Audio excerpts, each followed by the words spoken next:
नमस्कार मित्रांनो, आज आपण जाणून घेणार आहोत महाशिवरात्रीचा पवित्र दिवस का साजरा केला जातो आणि भगवान शिव यांच्या तपस्येचं रहस्य काय आहे. चला तर मग या अद्भुत कथेची सुरुवात करूया. महाशिवरात्री म्हणजे काय? महाशिवरात्री म्हणजे शिव आणि शक्तीच्या एकत्वाचा दिवस. हा दिवस फाल्गुन महिन्यातील कृष्ण पक्षातील चतुर्दशीला येतो. या दिवशी भगवान शिव जागृत अवस्थेत असतात असं मानलं जातं. भक्तांची प्रार्थना लवकर फळ देते, सकारात्मक ऊर्जा वाढते, म्हणूनच हा दिवस अत्यंत पवित्र मानला जातो. शिवांची तपस्या आणि वैराग्य कथा. पुराणानुसार भगवान शिव लहानपणापासूनच तपस्वी होते. त्यांनी सांसारिक सुखाचा त्याग केला आणि हिमालयात कठोर तपस्या सुरू केली.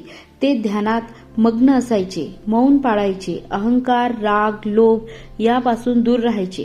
त्यांची ही तपस्या इतकी कठोर होती की देव सुद्धा आश्चर्यचकित झाले. पार्वती मातेनेही त्यांना मिळवण्यासाठी अनेक वर्ष तप केली आणि शेवटी शिव पार्वतीचा पवित्र विवाह झाला.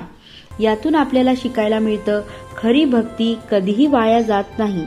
महाशिवरात्रीचे आध्यात्मिक महत्त्व. या दिवशी रात्रभर जागरण करण्यामागचं कारण म्हणजे आपल्या अंतर्मनाला जागृत करणं. शिव म्हणजे अहंकाराचा नाश, वाईट विचारांचा अंत, शुद्ध मन, शांत आत्मा. महाशिवरात्री आपल्याला शिकवते, स्वतःवर विजय मिळवा, देव आपोआप मिळतो. भक्तांसाठी खास महत्त्व.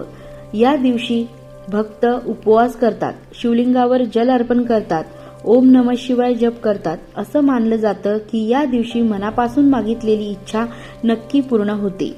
मानसिक शांतता, आरोग्य, यश सगळं मिळतं शिवकृपेने. महाशिवरात्री म्हणजे फक्त सण नाही, तो आत्मशुद्धीचा दिवस आहे.